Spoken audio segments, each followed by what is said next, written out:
대림절 두 번째 주일입니다. 대림절은 예수님이 오신 성탄절을 기다리고 다시 오실 예수님을 기다리는 절기입니다. 자, 이 대림절에 하나님의 위로와 소망이 여러분들에게 가득하기를 주님의 이름으로 축복합니다. 자, 지금 우리나라는 정치, 경제, 사회적으로 매우 혼란스러운 가운데 있습니다. 자, 우리 국민들에게 하나님의 위로가 절실하게 필요한 시기인 것 같습니다. 해서 이 백성과 우리나라를 위해서 기도해 주시도록 부탁드립니다. 자, 하나님은 이스라엘 민족을 제사장의 나라로 삼으셨습니다. 자, 그 백성들을 선택하시고 그들에게 하나님의 공평과 의를 닮으라고 명령을 했습니다. 자, 그런데 이 선민 이스라엘 백성들, 하나님의 명령을 거부하고는 반대로 이방인들을 닮아가기 시작했습니다. 이방인들과 똑같이 힘 있는 자는 그 권력으로 연약한 백성들을 억압하고 착취했습니다. 가진 자는 더 많이 가지려는 욕심으로 불의와 불법을 행하며 재산을 축적해 갔습니다. 그들이 하나님의 백성이면서도 하나님을 까마득히 잊고 거짓 평화, 탐욕으로 가득한 번영에만 도취돼 있었던 것입니다. 그러고도 거룩한 안식일이 되면 성전에 올라가서 짐승을 잡아 그 피를 제단에 뿌리고 고기를 불태워 차고 넘치는 제사를 하나님께 드린 것입니다. 자, 그런데 하나님은 이 백성들의 제사를 거부하셨습니다. 백성들과 왕과 제사장들, 관리들, 하나님이 명령하신 공평과 의를 저버렸기 때문인 것입니다.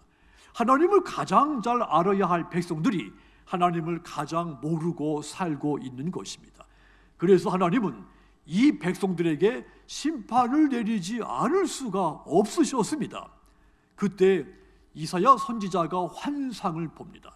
하나님이 보여주신 그 환상을 통해 이제 이 백성들이 심판으로 겪게 될 그 참상을 보게 된 겁니다. 이 백성들에게 임할 심판은 말로 표현할 수 없을 만큼 아주 참혹한 모습이었습니다. 온 머리는 병들었고 온 마음은 피곤으로 지쳐 있었습니다. 발바닥에서부터 머리 끝까지 성한 곳이 없이 보였습니다. 온통 상한 것과 터진 것과 맞은 흔적으로 가득 찬 모습을 본 겁니다. 이러한 모습이 이 백성들이 심판으로 인해서 처하게 될 가련한 모습을 이사야 선지자가 본 겁니다. 이런 모습은 또한 동시에 오늘 저와 여러분들의 모습이 될 수도 있습니다.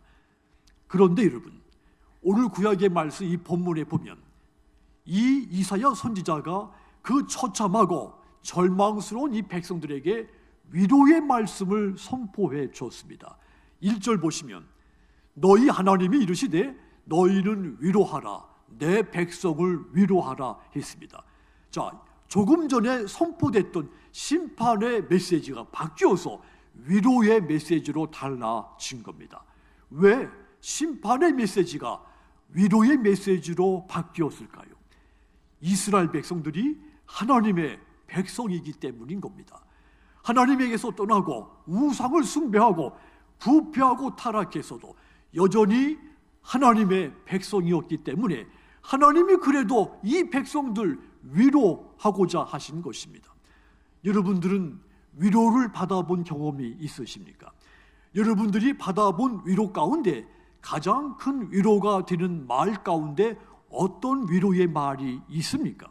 우리는 힘들고 어려울 때 누군가가 괜찮아, 너는 잘할 수 있어, 힘들 때는 언제든지 나에게 기대, 정말 고생했어, 네가 있어서 행복하다, 자, 이런 말을 들으면 의기소침했던 마음에 큰 용기와 위로를 받습니다. 자, 그런데 여러분, 누군가의 위로가 나에게 위로가 되기 위해서는 그 위로하는 사람을 내가 신뢰할 수 있어야 됩니다.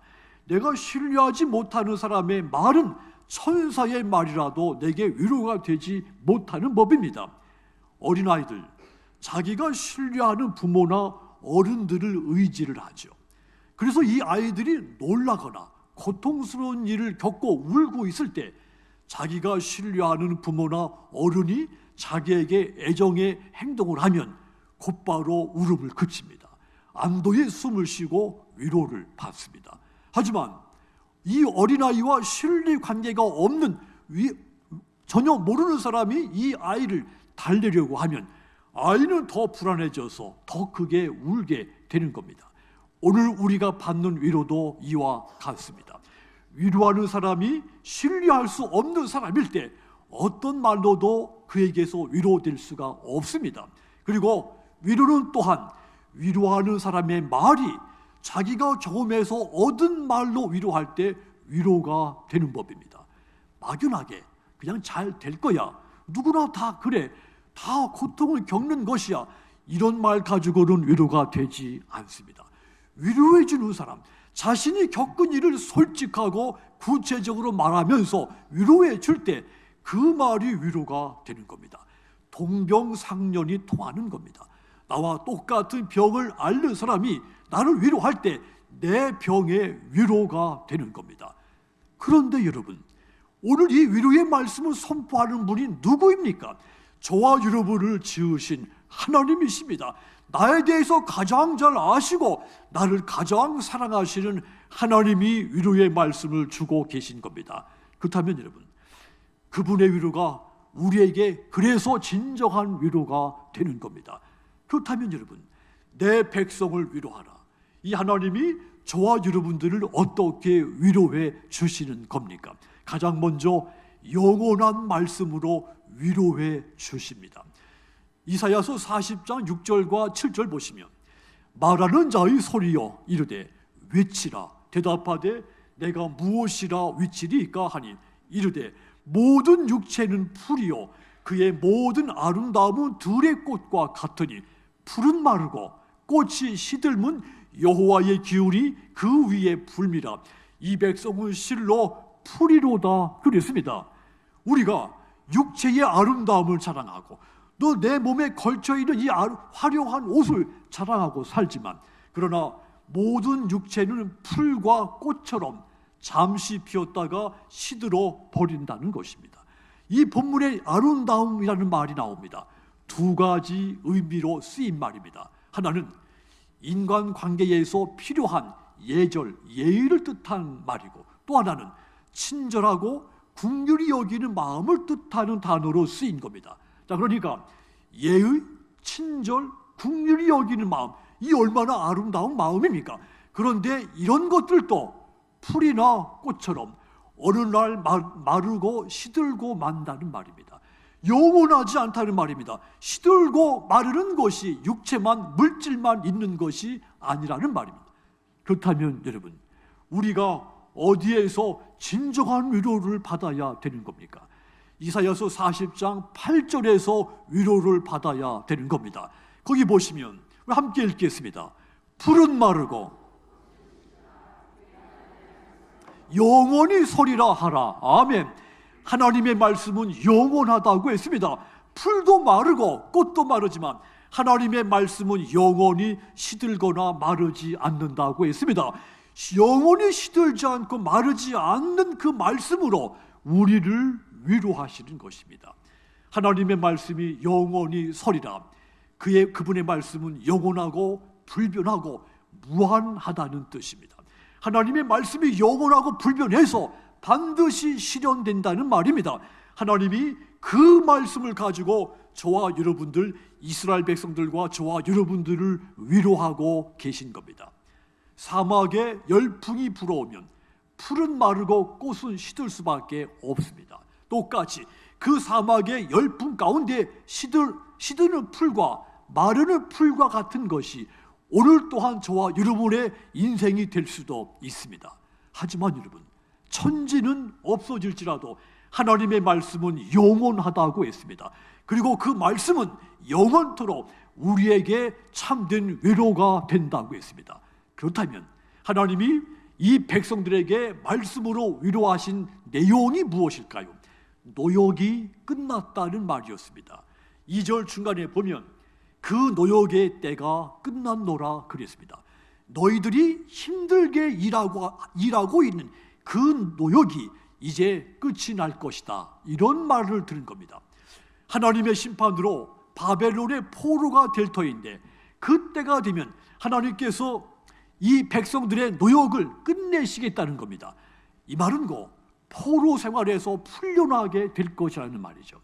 포로가 돼서 힘들고 힘든 노역으로 고난의 때를 살고 있는 이 백성들에게 이 노역의 끝이 있을 것이라, 이 약속은 그들에게, 이 백성들에게 가장 큰 위로의 말씀인 것이 틀림이 없죠.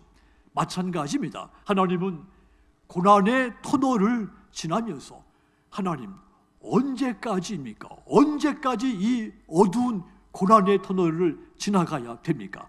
이렇게 탄식하는 여러분들에게도 고난의 때가 끝이 있을 것이라고 말씀하신 분이 하나님이십니다. 하나님의 이 위로는 반드시 성취될 영원한 위로입니다.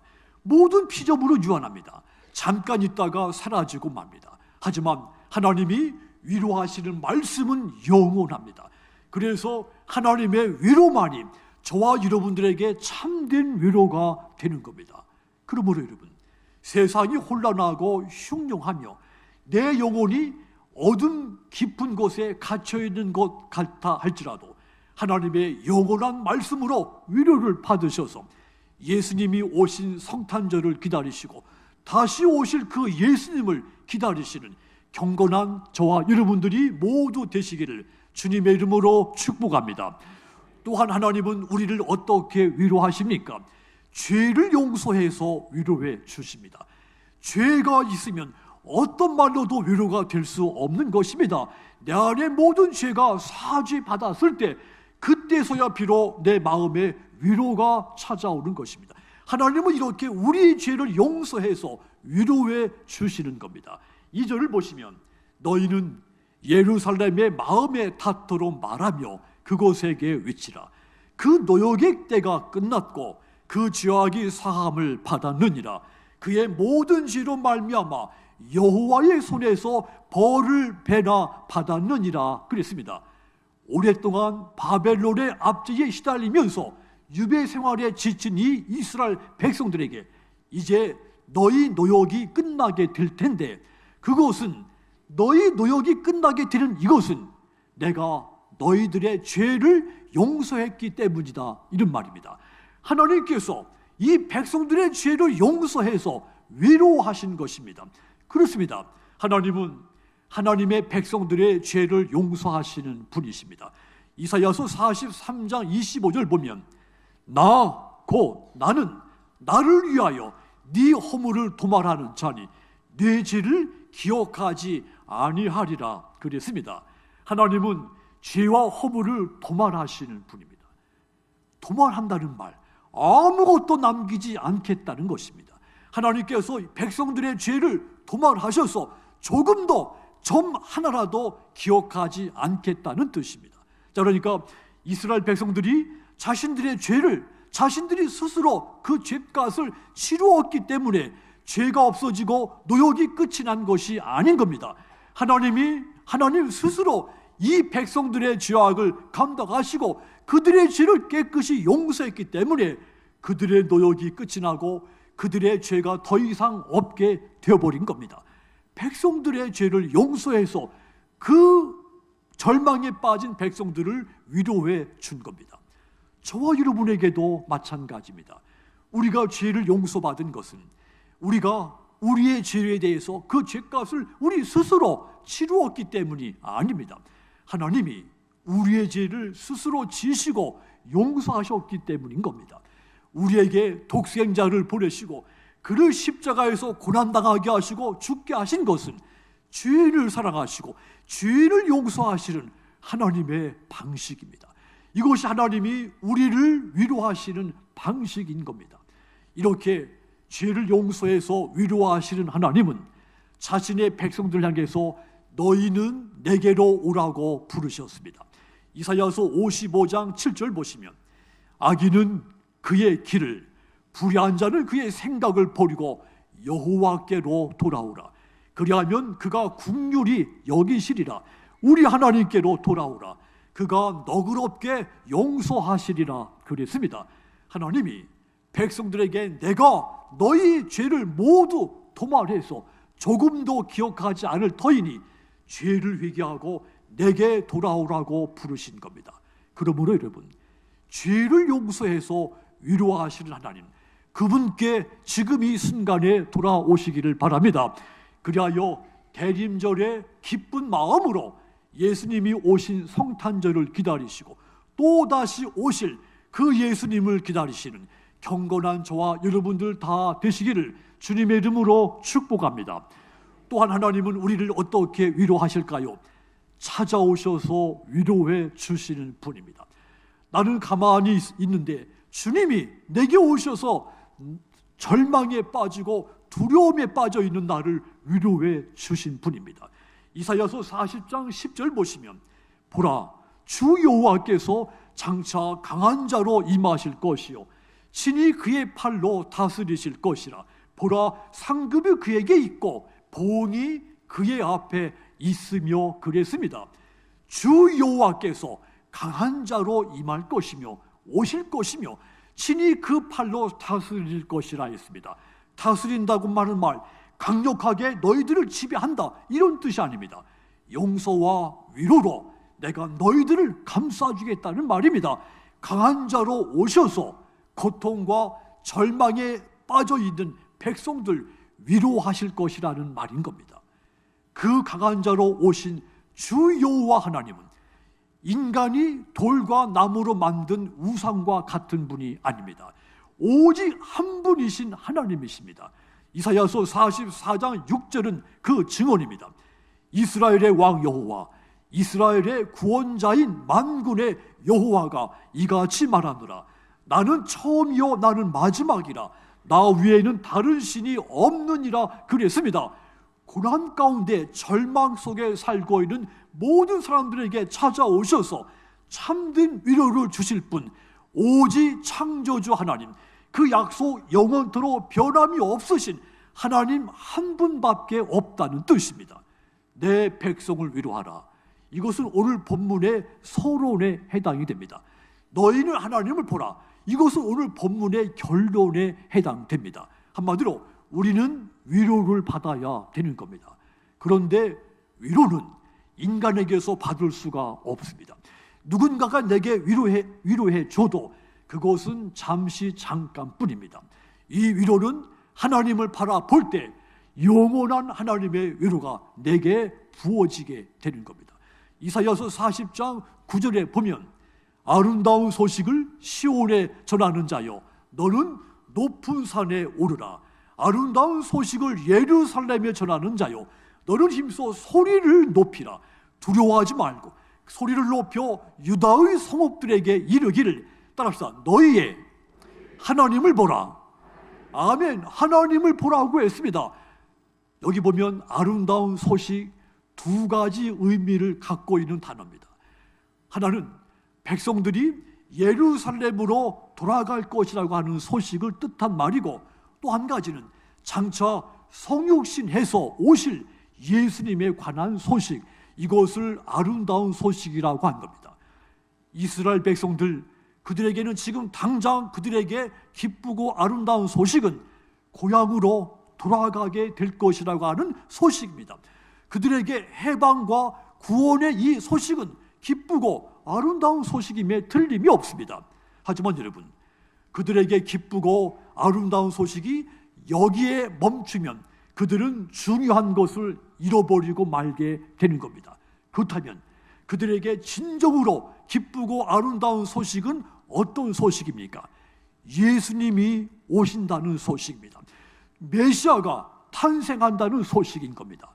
고향으로 돌아가게 될 소식, 이 소식뿐만 아니라 자기들의 영혼을 구원하실, 자기들의 생명을 구원하실 그 메시아가 오신다는 소식, 이 소식이 진정으로 기쁘고 아름다운 소식인 겁니다. 그 소식과 함께 하나님께서 친히 우리와 함께 하시고 우리를 위로하시기 위해서 육신의 몸을 입고 우리에게 찾아오신 겁니다. 즉 예수님은 우리를 찾아오셔서 위로하신 분이신 겁니다. 우리에게 사랑의 넓은 팔로 안아서 위로해 주시기 위해서 찾아오신 하나님, 그분은 이사야서 40장 11절에 보면 그는 목자같이 양떼를 먹이시며 어린 양을 그 팔로 모아 품에 안으시며 젖먹이는 암컷들을 온순히 인도하시리라 그랬습니다.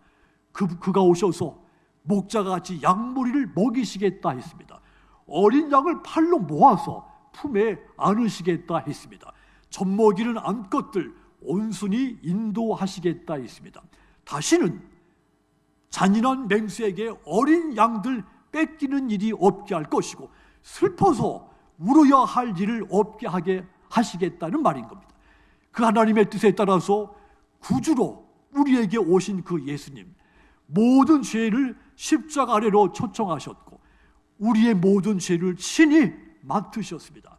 그 예수님이 오셔서 십자가에서 당한 고난으로 말미암아 우리가 위로를 받게 된 겁니다.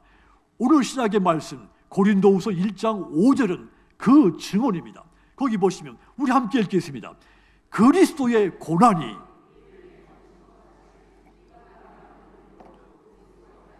넘치는도다. 아멘.